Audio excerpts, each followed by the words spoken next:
আসসালামু আলাইকুম রহমতুল্লাহ। প্রকৃত ভালোবাসা কিভাবে আদায় করতে হয় তা আমরা হাদিস থেকে আলোচনা করে দেখব।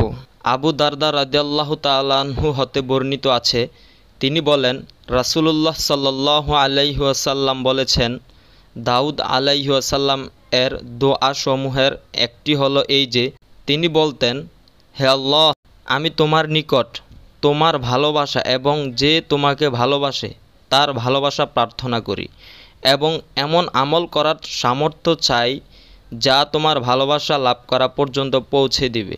হে আল্লাহ, তোমার ভালোবাসাকে আমার নিজের জান মাল, পরিবার পরিজন ও ঠান্ডা পানির চেয়েও বেশি প্রিয় করে দাও।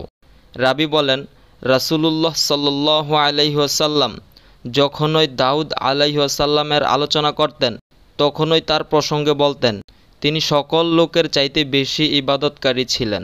হাদিসে বর্ণিত, দাউদ আলাইহিসসালাম সমস্ত লোকের চাইতে বেশি ইবাদতকারী ছিলেন। এই অংশটুকু মুসলিম ইবনু উমার হতে বর্ণিত আছে।